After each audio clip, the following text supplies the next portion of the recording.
But today was bad. Light work, people. Light work. Seems we're soft all over the pitch.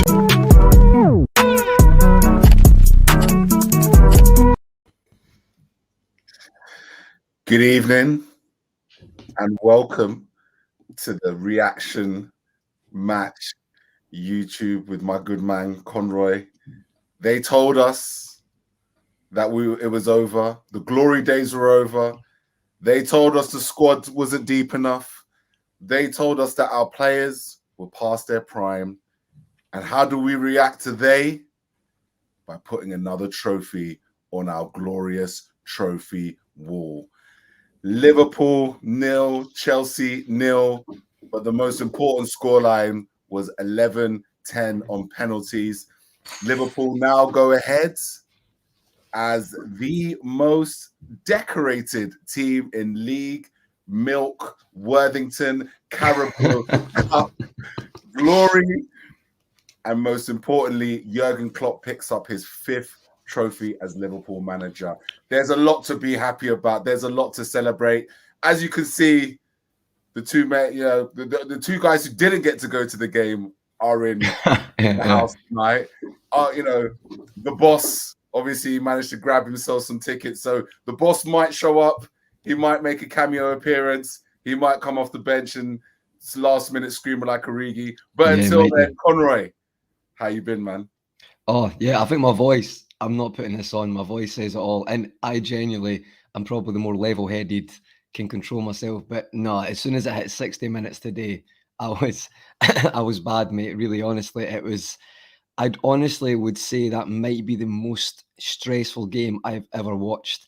Like, all jokes aside, okay, maybe Milan, Istanbul, and maybe I'm being reactionary, but honestly, see from our disallowed goal, I know we're going to get into it, but our disallowed goal, their disallowed goal, it's genuinely just been a emotionally draining day, or just an emotional day. So yeah, unbelievable. But yeah, I as you say, Grizz was there. I was in Glasgow, so I've came home on the trains. So it's been hard to get the show, but we're here. We've got it ready to go, and me and Keith are going to try and pass on our raw emotions as best we can. And the emotions were raw, and it was an energy sapping football match, because we played Chelsea. This is the 3rd time we played Chelsea, and you just have a feeling that Tuchel kind of knows how to get under our skin, and I think that's what made the entire experience so intense, because there were times when they would get behind us, there were times when we get behind them. The midfield battle at times was just it was just a cacophony of noise. It was truly probably one of the most emotional matches I've seen. Probably one of the best 0-0s that I've ever seen. Maybe ever. Easily, right? That was 0-0. I could not, with the amount of chances that took place. Apparently, the expected goals guys said it was 2.46 expected goals to Chelsea's 1.8, but it could have been 2-2, it could have been 3-2, it could have been 3-1. Where did you watch it, Conroy? And everybody in the chat, please also let us know, where did you watch the game today? Did you watch it with Chelsea fans, family, friends? Tell us how you experienced today. But obviously, Conroy, you said you were in Glasgow. Like, who were you with? Tell me. Sorry. Never mind. It says, who is on Grizz Watch? That's brilliant. I don't know. His battery is literally about to go on his phone. So genuinely, we're not even exaggerating. We don't know when he could pop in. He should pop. Well, we think he might, but he's really trying. But he literally said, guys, I'm about an hour and a bit away, and it's gridlock. So we need to see how he gets on. But yeah, I watched the game, and it was Glasgow's up at the bar, O'Neill's. I think there's ones in Liverpool as well. I went there before. It was a good bar. I went with Saint, LFC TV. Saint lives in Scotland as well, so we met up, and I'm so glad we did, because it was genuinely superb. And the thing is, right, it's not a Liverpool bar. I'm not going to say it is. It's a football bar. It had the rugby on today. It had the rugby. It was Ireland, Italy, I think. So basically, we'd phoned ahead and we made sure we got the screen one. There was definitely a Liverpool screen on, and there was a few screens. We got the ideal one, but what happened was, when the rugby finished, it went on the big screen, and then I thought, it's going to quiet down. It'll just be maybe a few Liverpool fans there. I think there's maybe like 4 tables, Liverpool fans are wanting to watch it for that. But then there was quite a few other football fans, the rugby fans, who were getting into what we were doing. Like they were actually rooting for us because of our reactions. So by the end of it, like there's a good video, and I know Nick from saying it, he'll put it up. But there's someone takes a picture of us just going mental, and there's people just buzzing for us, jumping about. It was honestly, mate, I'm not exaggerating, but that might be the hardest penalty shot ever, or the hardest to watch I've ever. Because that Wembley camera makes it so hard, because it makes it look like the goal was massive with the is it the eagle eye camera? You know, the one that kind of comes down. Yeah. Honestly, mate, I don't know how. Where did you watch it? Like, it was emotional. Chelsea fans, my Chelsea fan mates, they didn't want to watch it with me today. I wouldn't have watched it. I wouldn't have watched it with a Chelsea fan, to be fair. Like, even if my mates who are, I wouldn't watch it with them. Too emotional. Yeah. I called them out. I said, "Come on, yeah, let's watch it together." You know, there was a few excuses. You know, I think they knew what was coming. So no, I just watched it at home today. I literally watched it at home. I've got this weird thing. I don't know if anybody else does it in the chat, where I watch the majority of the game without the commentary. So like, I'll turn the commentary off. Sometimes I do that, and I'm just like there. I'm just like engrossed in this moment and just watching it back and forth. And you know, I'm pretty sure that my neighbors at some point will start putting complaints against me. Like my missus is probably like, I'm a couple of matches away from getting my backside kicked out of the house because I'm just making so much noise. And you know, I'm a big lad anyway with a deep voice, but then all of a sudden this decibel goes from here and I'm screeching like I'm a cat that's tail's been stomped on, right? So yeah. Like, you know how you get them high-pitched voices that just come out. No, I hear you, mate. And even when we scored the disallowed goal, I was like screaming the house down, and my missus was like, "What the hell's going on?" And then she came down and said, "Oh, what? You didn't even score? What was all that for?" So I got it a lot in my ear today watching it from home. But it was as you said, it was so intense. And I suppose like my first question in terms of like coming into this particular game, like how did you feel coming into this? Because we played Chelsea twice now. We've had some really back and forth games between them. It could go either way. Some, some are creeping into the idea that Tuchel may be a bit of a kryptonite for Jurgen Klopp at the moment, right? Because it seems to just it's never an easy game. How was the confidence factor? I mean, this is now 10 wins in a row, right? This was we were on a 9-win streak. How did you feel coming into it? I actually thought, to be honest, mate, not as confident as others, Keith.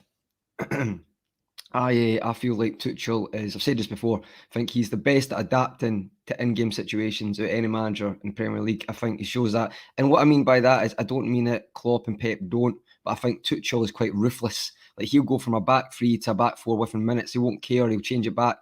And I feel like his ability for his teams to adapt to the team he's playing definitely it can be a kryptonite. I would say it still worked.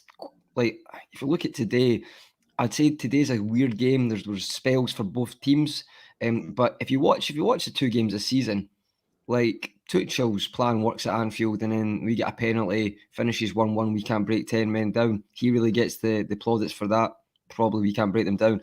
And in the 2-2, it comes from a Chalobah error, and then a piece of brilliance by Salah.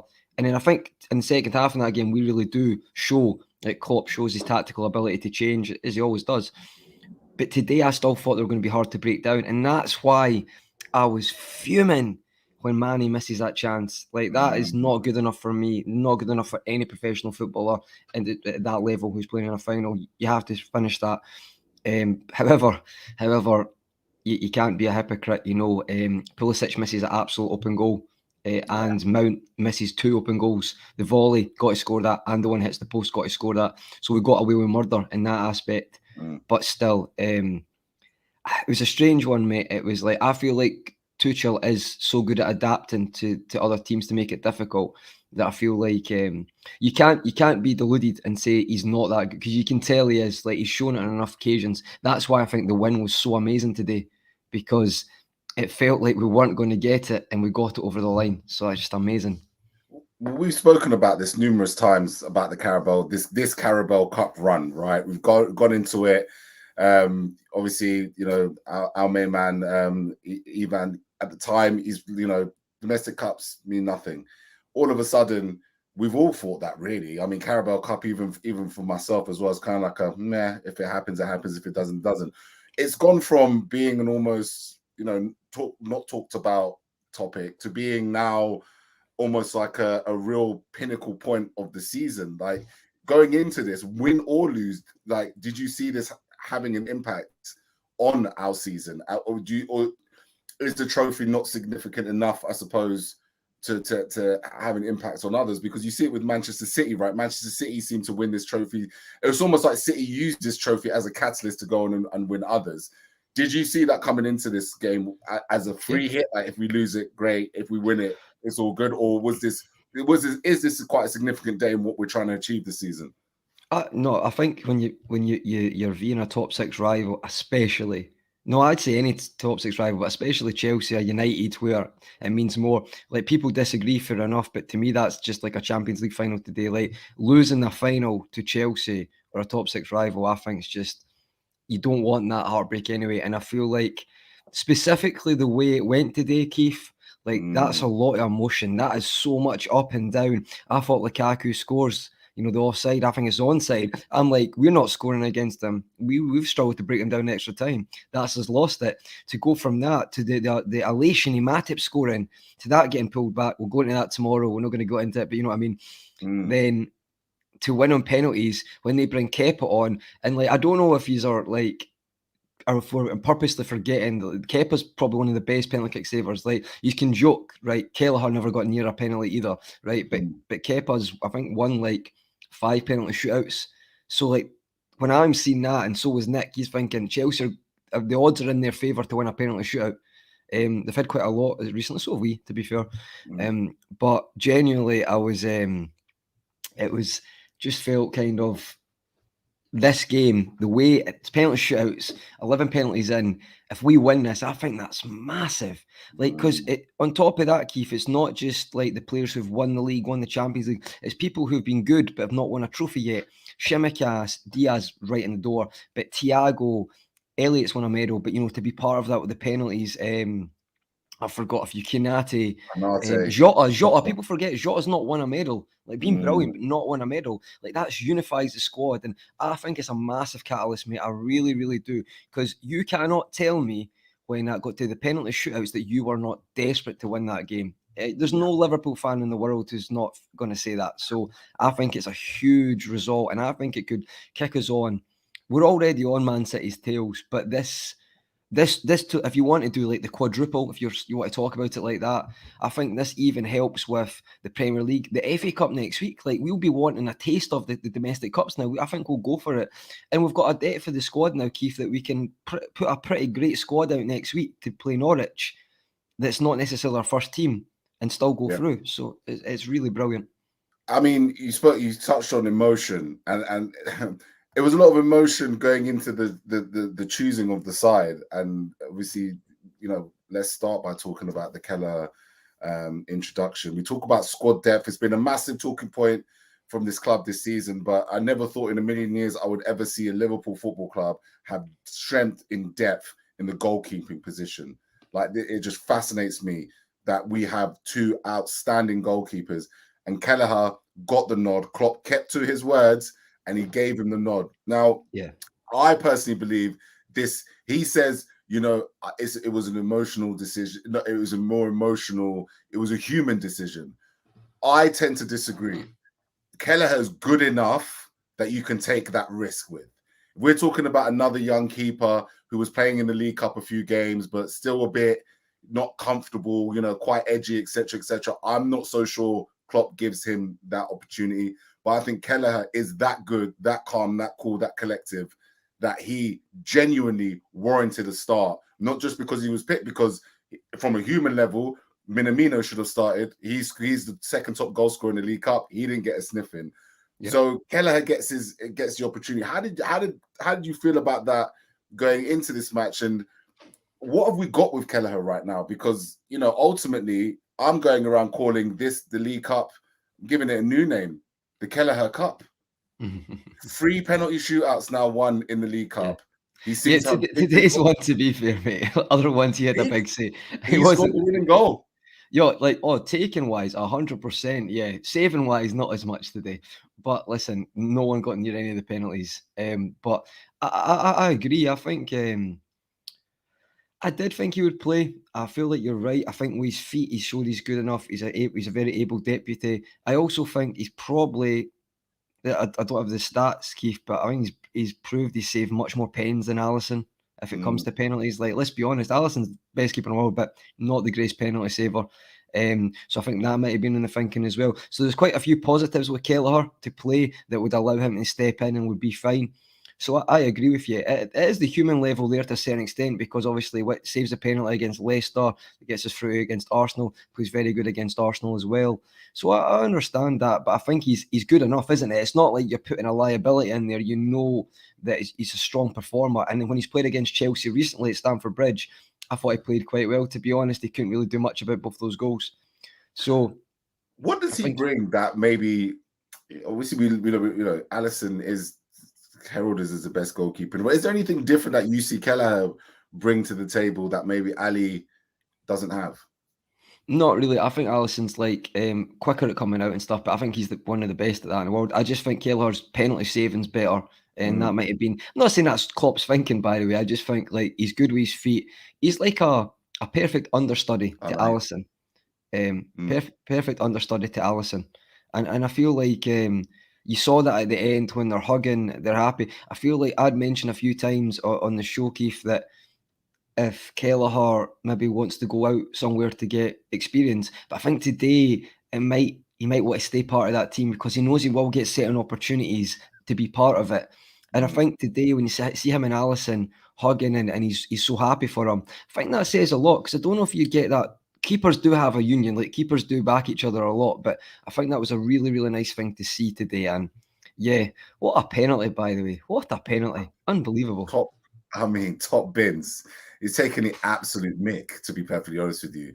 Kepa saw what he tried to do the same thing, and you can see how hard that technique. Yeah. You could tell, obviously, Kelleher played outfield before, and so you could tell straight away with that penalty he'd played outfield before. What a penalty! And I'm going to keep going back to the same point of emotions, because emotions was also in play. Tears of emotions for Thiago Alcantara, who was injured in the warm-up. How did you feel? First of all, how did you feel seeing the 11 release at the time? And second of all, what was your kind of initial thoughts on the idea that we were going to lose Thiago and bring in Naby Keita? I personally think it's always a scary situation mentally as a human being.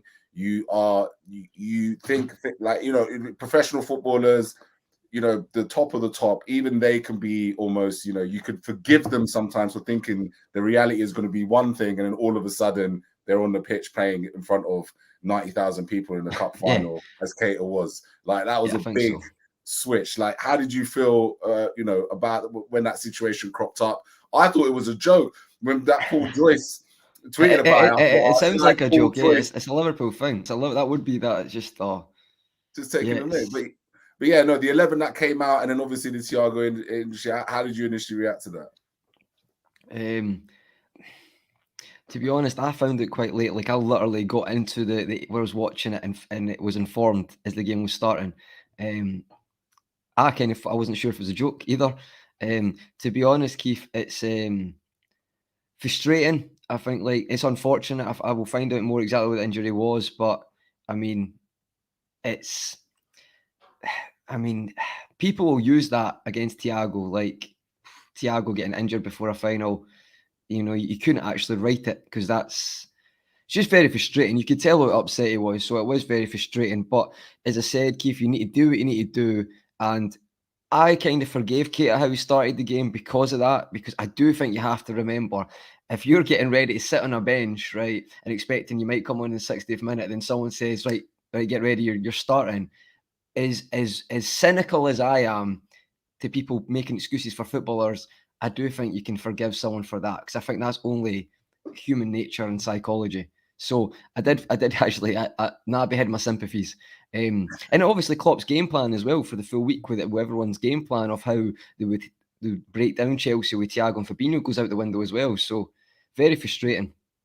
Yeah, and look, shout out to the chat. Thank you so much for getting involved. This is a last minute put together match reaction. Tomorrow think the lads are all going to get together and go through this piece by piece. But we wanted to just give you guys some content and just give you our initial emotions and initial reactions. So thank you so much to the chat. Someone made an interesting point about James Milner and the toss. Millie deserves a shout out. None your business. Nice name. Millie deserves a shout out for winning the toss of the coin to pick the end and take the first pen. Again, that kind of stuff. James Milner making those kind of, just smart decisions in a way.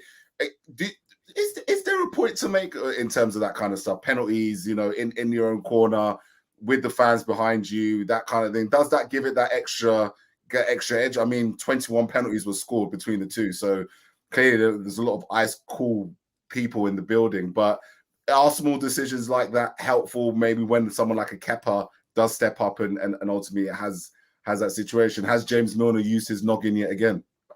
Yeah, I think, to be honest, guys, I think the first penalty is more important than the ends.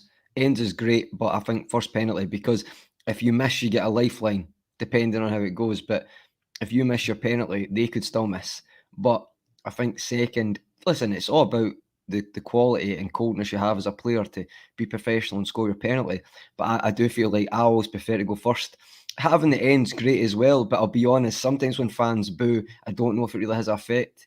Obviously, you saw with Kepa, it did, but I don't know. I think first pen, I always prefer that because it's like a lifeline. It's like, who wants to be a millionaire and you get a lifeline if you've made a mistake? That's what I always like, the first pen. Nice. And the chat is also baying for us to talk about Luis Diaz. And, I think for a performance in the cup final for a man that's only been at the club for, just under a month, really? I think this is his fourth game. Yeah. I just thought that had we not had him on that pitch today, I wonder how far back we would have pegged Chelsea. I thought he gave Chalobah a real run for his money. Him and Robertson on that left-hand side terrorized the hell out of Chalobah and Azpilicueta on that side. I thought he was just that tenacious. You never know what's going to come with Luis Diaz. I think the unpredictability of what he brings to the table is only going to be even more effective as it becomes more refined. But I thought, particularly in that first half, I thought he was by far our best forward attacking player. And I felt things could happen. I also felt actually that the game was interesting because I felt we tactically went down Chelsea's left, Robertson and Diaz, like the majority of the play seemed to be centered around going that way. And Chelsea decided that they were going to terrorize the hell out of Trent Alexander-Arnold on that right-hand side as much as possible. It felt like they were both going for that size of the pitch. Thoughts on Luis Diaz and his performance today and what he brought to the team? Yeah, 9.5 out of 10 for me. Close to perfect performance. I thought Diaz was like, someone said, Mick who's on the show, who's on Redfellas sometimes and on the reaction from Copite podcast, said he's been here a month. It looks like he's been here a year. And I thought that summed it up perfectly. See, the thing is, though, Keith, it's not like he doesn't know what he's doing. I want to make that clear because I think Diaz always knows what he's doing. I just think he's unpredictable. So, if you show him the line, he will fire down the line with his pace, but he can also cut back. I think this kid is ridiculous. I think the level he's going to get to, Avi's spot on. I think, honestly, I just think he's so good. He's linking up so well with players he's only played with for 5 games. That's scary. That is really scary. And just the thing that I like, and I'm not being critical of others today, but it's Chalobah. That's an inexperienced defender, right? Go at him. Don't come back now and again, but mix it up, but go at him sometimes, test him out. Sometimes I think we look for the link up, the 1-2, instead of just, let's run at him. And I feel like we didn't do that on the other side as much. Maybe more intentionally because of the way we set up, but there was times I felt like we could have went at the other side more against Alonso because we know Alonso's got weak links defensively. Don't think we really exposed that today at all. That might have been tactically, but I thought Diaz was brilliant. Yeah, no, absolutely. I thought some of the skills that he was doing, like someone in the chat mentioned about how he did flicked over Reece James. Flicked over Reece James. I thought that was ridiculous. And you know what, is perfect time for him to play Reece James as well. Reece James just coming back from an injury. I thought he gave Reece a real run for his money in that game. Sent Azpilicueta, set him off on the pitch in the end because I think he went off injured after that, having to deal with him running about. I thought he was just it just got the fans off their seat. That and that's a real interesting thing because I think Sadio's game has changed. I think Sadio maybe used to be that type of player. I think his game's changed in that respect. I don't think that's him. Jota and Salah. Salah is he's very he uses more physical, more his pace than the unpredictability of doing some skills. I mean, I don't know if anybody saw that kind of over the head flick that he caught in midair during training. I mean, come on, that's ridiculous. In fairness, Salah can do that. I think he likes the 1-2 in behind game on the halfway line because it's effective, but he can do it, And just to shout out, Grizz is in the chat. Grizz is absolutely done, and I think he's done a lot today, a lot of travelling. So he's just got home. He's way too battered to jump in, but support the chat. And he'll be in the chat as well. I think he'll be getting himself some food because he must be. That was a long drive. I think that was about 2.5 hours it took to get home for an hour drive. So big up Grizz in the chat. And as I say, we mentioned we're going to do an in-depth show at a later date, potentially tomorrow, a proper Redfellas breakdown as we always do. And just Grizz again in the chat. But yeah, Keith, thanks for that. I feel like Diaz special. Like I've seen 5 games, just a special player, and he's not. I don't think he's at 100% yet. Like I think he'll link up, will get even better. Like it's crazy. Yeah, and what I love the most is the potential partnership. I'll give you guys a sneak peek already of who my man of the match was today, which was Andrew Robertson. Really? The man was just relentless. The fitness it takes to run up and down. It's crazy for a Scottish guy. That engine's unbelievable. Tell us about what is the fitness regime in Scotland, know. Bro? Are you? No, do you know what it is? Right, all jokes aside, I think everywhere there's certain genetics, but I don't there is some Scottish people who've got good engines, like to a certain extent. But Andy Robertson's engine is it's 80th minutes, and he's just not broke. He has broke a sweat, but he's running he's not even tired. It's mad, honestly. He's just some player, but.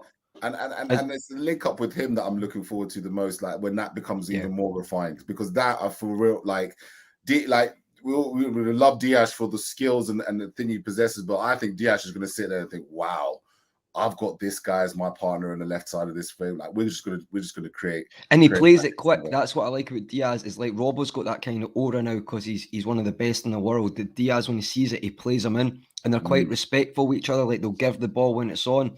Honestly, great point, Keith. Mate, he wasn't even my man in the match, so it's an unbiased night for Conroy tonight. It really is. It really is. But look, obviously, it was an open game. There were chances. Chelsea had a lot of opportunities. Why do you think that was? What is it that Chelsea are doing at the moment? It's in the Iron Brew. It's funny you should say that. It's just quick. There's a guy who I play football with. His name's Stephen Divers. I work with him. It's a Scottish lad, and he's exactly the same.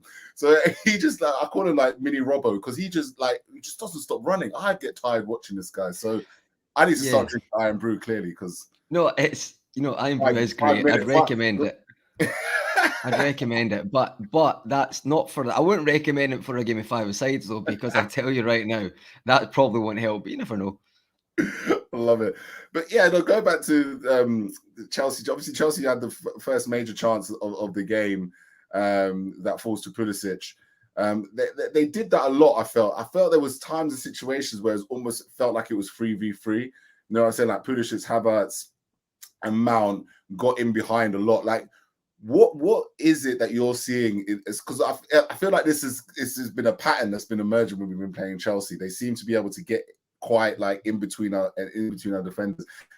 What did you see that maybe we could have done a bit better today to not make this such an open game? Or was it the occasion itself? Was it just such a big occasion that you got to accept that you're going to get matches like this? What are they doing? What are they finding in Liverpool that's making these games so hard to stick through? Do you know what? I do actually think someone in Twitter summed it up perfectly. I think Tuchel against Chelsea in one-off games or two-legged ties, I think are just a nightmare because I think tactically they make it difficult. I don't know. I feel like you got to remember they've got good players. They've got very good players. I think sometimes we forget that. Havertz, you might not like Werner, but Pulisic, Mount's a top player. Right? I'm shocked Mount missed both of those chances. Yeah. Mount is Chelsea's, but Mount is a brilliant player. So to be honest, I don't know. Maybe just the occasion today. Thiago, going out so soon. The lack of control, probably because of that at certain stages. However, though, we'll break it down, Keith. There was spells where we kind of took a bit of control back, so it wasn't like all one-way traffic. I think maybe more of the occasion. I'll break that down more tomorrow. But I'll be perfectly honest, mate. There's people in the chat are bringing up stuff that I can't remember even happened.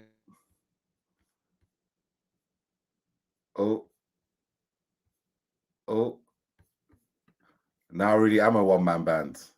I think Conroy. I think we've lost Conroy. He's paused. He's so happy as well. Look, his pause right and his smile on his face. And yeah, no, well, as I'm by myself, my initial reaction is exactly that. It was like a seesaw of a football match. It was crazy to think the amount of energy that was invested when both teams were, in the ascendancy, if you will. Liverpool came out the blocks. I felt quite slow, and at times a little bit sloppy. I feel like the kind of maybe the first touch wasn't there necessarily. The first pass went waywards, and I felt that Chelsea exerted a lot of pressure and potentially actually pushed us higher up the pitch than what would normally be expected for a Chelsea team. We expect a Chelsea team to be, I think there's this perception that Chelsea would sit back, right? They sit back, they'd be tough to beat, they hit you on the break. But I felt Mount, Havertz, Pulisic, they tried to push us a little bit more. But when we grew into that game, which is what I just love about this football team at the moment, is the way that we use the experience that he's back. Yes, he's back. I was talking about myself. I was a one-man band there.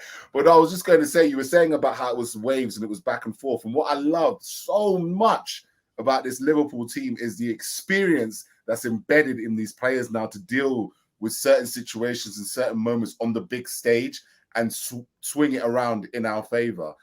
When we did start to swing it around in our favor, who do you feel like were the players that really kind of brought it to the fore? So we've spoken about Luis Diaz, right? Luis Diaz was probably running rings around Chalobah. But how did you see it start to swing in our favor? I do think the midfield done better towards the second half. The second part of the first half felt like they calmed down and they got the passing going, and it started to create some chances. That's where your Mane chance comes from. Then second half, if I remember correctly, you've had Diaz. Obviously, both sides of that half was very impressive. I think Chelsea obviously had the chance. I think they started the second half better. I'd say Mount hits the post. Then similar to the first half, I think we come back into it.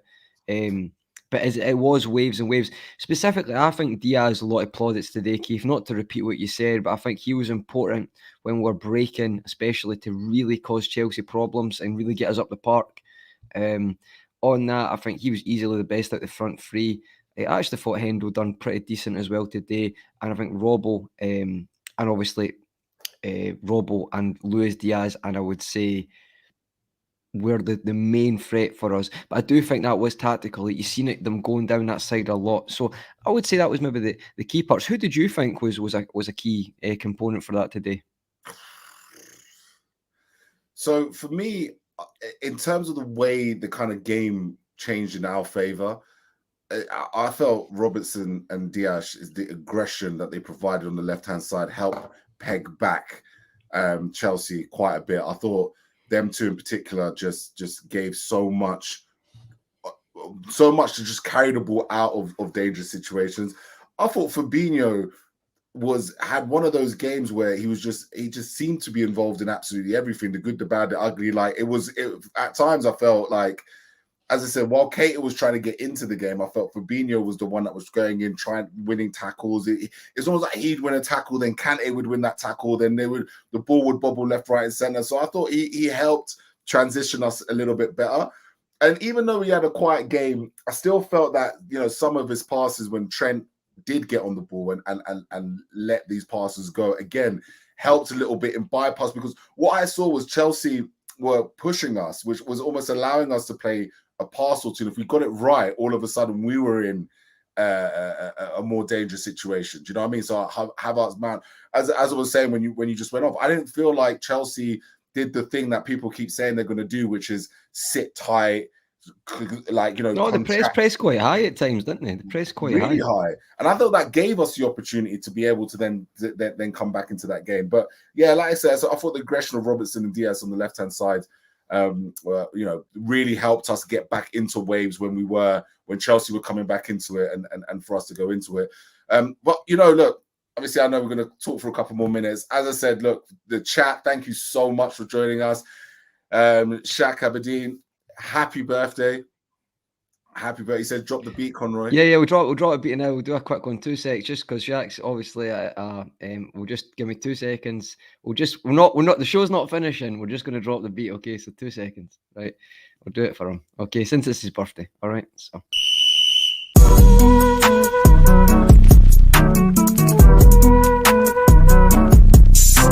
But today was bad. Light work, people. Light work. Seems we're soft all over the pitch.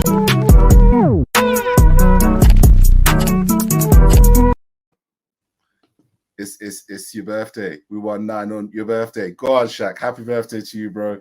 And, you know, thank you so much for joining us on your birthday as well. But it wouldn't be a show without asking the head of the PGMOL, Conroy, his thoughts on the VAR decisions, because there was a few VAR decisions today. It's not VAR though, is it? It's not the system. It's the people implementing it. Let's just clarify. VAR is a great system, but yeah, you clarified it. No. Look, there was a few calls. The first one I want to talk about before we talk about the calls themselves was Virgil van Dijk had a rant. It's very similar to what we discussed on the Redfellas a few shows ago about the offside flag being called late. Did you hear those comments from Virgil, first of all? Did you hear what he said? Yeah, I saw it. I think it's like when it's clear, put it up. And I think when it's tight, like the Lukaku one, don't or do it till late. I think the Lukaku one's a prime example. That's why you have it, because it was touch and go, you're not sure. And then the Havertz one was like clear. So I don't know why they didn't put the flag up.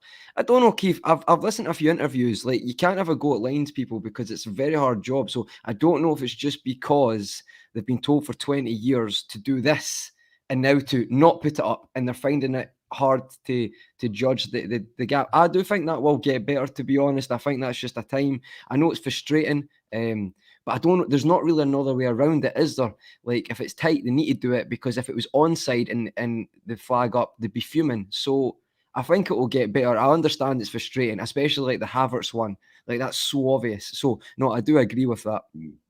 And talking of the offside decisions, obviously, you know, it's crazy to think that VAR situations, and again, like you said before, it's the people that's running VAR, you know, and it's here for the right reasons, I suppose. But you know, like going crazy with eruption and that rise to fall is dangerous for people's health at this moment in time. I'm sorry. Like, every time I ever watch like and laugh at the City situation, a part of me thinks to myself, that is not good for your health. And going crazy thinking Joe Matip has scored. And I'm watching it a few because I'm watching it. But you're checking the Mane. You're checking Mane at the time. You're like, oh, is Mane onside? Yes, he is. We can celebrate, you know. And do you think so? Virgil claims that he didn't interfere with play, and therefore the goal should have stood. He goes, well, I was just standing there in that situation. What was your thoughts on it? Was it a good decision by the referee? Was it right? Was it the right call? I was fuming, to be honest. Do you know the thing is, Keith, right? I think there's a few rules that don't make sense with this, right? So see, against Watford, Mo Salah's about 5 yards offside and Andy Robbo tries to play the ball to him, but the defender sticks a foot out and then the keeper saves it and Firmino scores. Now, to me, Salah's interfering, so that's offside, but that's not offside, okay? So that's not offside, and that's an intentional movement. So Van Dijk's just standing there. I don't think he's blocking him off. I don't. Like, I'll have to look at it again tomorrow. I'm too emotional right now. But see if he pulls James back or he hugs him or anything like that. But this is the contact, so there is going to be. I don't even think it's a foul in any way. Like, would you get a penalty? I don't know. I don't think he's blocking him off. I'll need to look at it tomorrow. But for me, I've not seen that decision. Some people say Maguire's got given it earlier in the season. I know that's a fair point. I'll have to look at it. But for me, I don't know. I think a lot of refs would look at VR and not bring that up and say, no, it's good, go. Don't look at it again, it's fine. But they didn't today. I'm not a big one for agendas or conspiracy theories or anything like that, but I'll have to look at that again. But I just felt like they were looking for everything to rule that go out. And I don't know, like, I don't know. For me, I don't think he's doing it. And I feel like there's a few rules in that are kind of contradictory anyway, like the Watford one. I'll look at that more tomorrow, guys, in the chat as well to see. But what was your thoughts on that one? At the time, I was fuming, though. Don't get me wrong. My thoughts were that if the referee saw Van Dijk in that situation and deemed that the situation was not enough to say that he interfered with play, he gives the goal and he doesn't go to the monitor. I think he misses that situation. Yeah, is that Reece James holding Virgil at the same point? That happens in every box. Like, let's not start like. And if you want to change that, fine. Give 10 penalties a game. I'm happy for that. I'm not complaining. But pick one side. Don't have it both ways. Exactly that. But because in this situation, I think it's because the refs miss situations. That's why they go to the monitor. And when you go to the monitor, just like a lot of things when it comes to video evidence, you can make something look worse than it is. You watch that slow motion, it looks like there might be a body check. If you let that play out in real time, you can see that James has not been obstructed in any way, shape, or form. So it's it's a slow-mo decision. And I'm wondering that sometimes with a slow-mo, and there's another question I have for you in terms of that, which I think if it went to slow-mo decision, we would have been down to 10 men. And that was Naby Keita, his challenge on Chalobah. What was your thoughts on that one?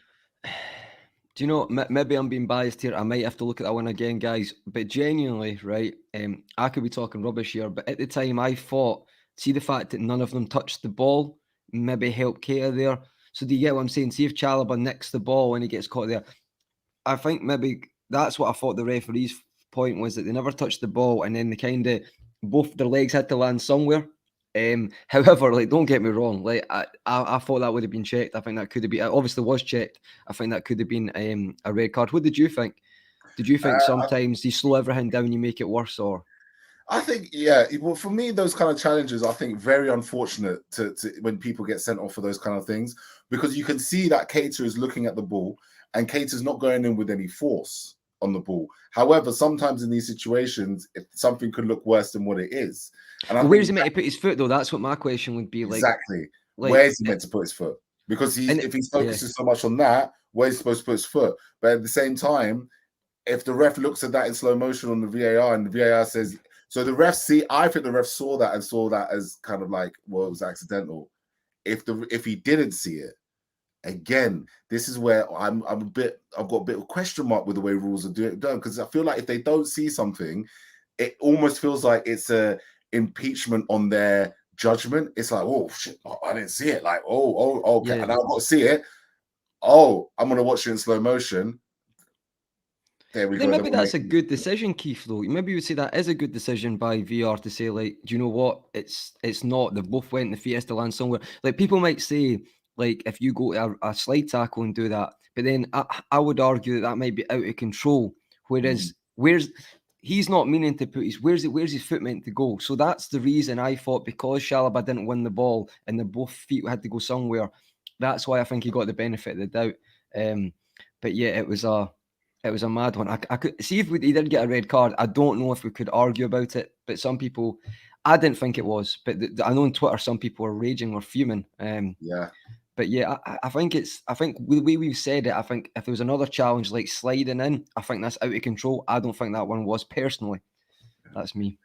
Look, we're gonna probably wrap it up. But before we do, number 9's in the bag. You know, League Cup. That's Klopp's 5th. Where does this one rank in the trophies for you? So I was going to give my opinion first of all. I feel like there's a bit more significance with this because of the fact that we weren't able to celebrate the Premier League trophy in front of our fans. Like, there was a lot of emotion that was shown today, I thought, from Jurgen Klopp in particular. You know, we got to see the song that we like, the, you know, one kiss is all it takes. You know, it just felt like there was something extra special than how a League Cup. Like I feel like something when City used to win these League Cups, you kind of say like, "Yeah, see you later." Do you know what I mean? Whereas Arsenal, it seems like it almost felt like a party vibe. But like, where would you put this in terms of your all-time trophy wins, and the emotion that riding into it? And again, yeah, you know, how are you feeling? I think that's such a good point, Keith. Such a good point. Like honestly, you may mention the Premier League and not getting to fully celebrate it to a certain extent, but not with all the fans. I think a mixture between that and the fact some players are part of this great squad but not won a trophy yet, it kind of gets that winning, the taste of that winning feeling that they want. They're all part of it now. It really reinforces that.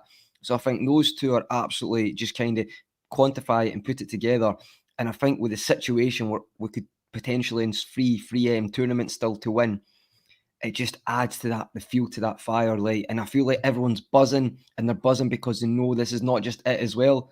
So those three things, and additionally, I've got to be honest, mate, I think every trophy's great. Like I just love, like I think it's a great habit to have. Like Chelsea, who of course wanted to beat them, but Chelsea have got that habit, and people shouldn't, like Chelsea had that winning habit. It's a good thing to have, believe me. City, it's a good thing to keep winning and just keep building those trophies. Number 9, not league 9 League Cups, adding to that, and to me, I do think that grows through a squad. That feeling of just like, you know, that winning, the taste of winning, that mentality. Like you can see Robbo and Trent won the Premier League, won the Champions League, the Super Cups, the Club World Cup. They were delighted today. You see them going crazy in the changing rooms. I feel like we've had different discussions, Keith, about domestic cups, but I just think it's a great day. Like I think winning it today, it's just brilliant. So with all that involved, I think it's right up there. I would say, do you remember when we won the last League Cup, Cardiff? And it was more like, we've not won a trophy in a while, and this is important. But today, I think it was like beating Chelsea on penalties. Klopp against Tuchel. There's so much on this game today. So I would put it right up there. I'd say bar Premier League and Champions League finals, right? I would say the other FA Cups and League Cup, I'd say that might be the most intense final I've ever watched out with those two games. Absolutely. I mean, the intensity of the final took us all for 6, but we were still 2. Took us for 11, mate. 11 pence or 11 pence. even though it was 11 pence, there's still 2. And you know, as I said, I'm absolutely buzzing. First trophy in the cabinet, 1 of 4. The quadruple is on, ladies and gentlemen. Just before we go, Keith, I just wanted to, because we'll break down tomorrow, but one of the comments asked, and I think we need to talk about this just quickly. Go on. Virgil van Dijk's pen, right? Now, for some reason, right, I'm not saying lots of people noticed this, but I noticed this straight away, and I don't think enough's been made of this. That, like, that's like most gambling keeper I've ever seen. Like, he's actually went to one side before he's hit the penalty, and he just smashed it past them anyway. I've never seen a penalty like that in my life. I've seen keepers do the whole, I'm going to stand this way, but I'm really going to go that way. I have never seen a player say, all right, mate, I'm going to blast it directly past you. But he stayed in, he actually went to that side. Yeah.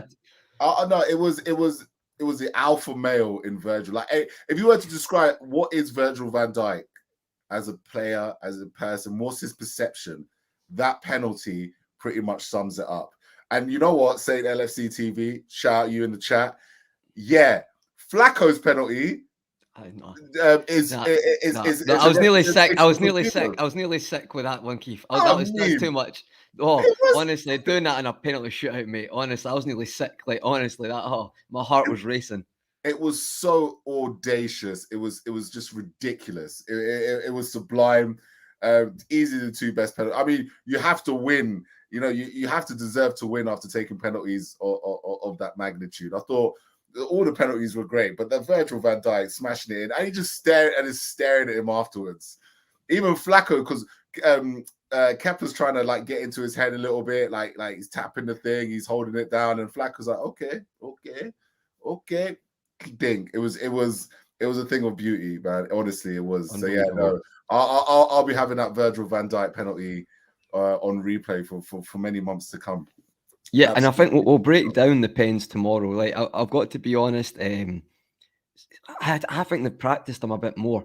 Like, I'll go into that tomorrow, Keith. I spoke about this earlier. I'm not going to go too much on it, but That's the best I've ever seen us take penalties in a shootout. Like, I'm not just saying it. Like, every penalty, it was Trent's like one was ridiculous. The way he caught that top bins, I was like, but even the ones that weren't, Keith, it was like the practice looking at Kepa and hitting it the opposite way, like Robbo's or Origi's. Like, they watched Kepa and they were hitting it the other way. I've not seen us do that before. I might be wrong, guys. I might be thinking too much, but I think they've definitely practiced them because I've never seen them. Andy Robertson doesn't take pens, so that was a brilliant pen. And the same with well, Kanate's was the only one I thought was a bit dodgy. that was, but you know, they say you got to hit them. You got to hit the hard high, and you got to hit them in the corner. And that was the example of exactly why it's impossible to save that with one hand. Yeah. It's impossible. That's why you could do it 100 times. Kepa's never going to save it. The hand is not strong enough. Kanate's maybe. No, see, listen, Andrew Robertson, right? I'll tell you who Saint did not have confidence on for penalties, right?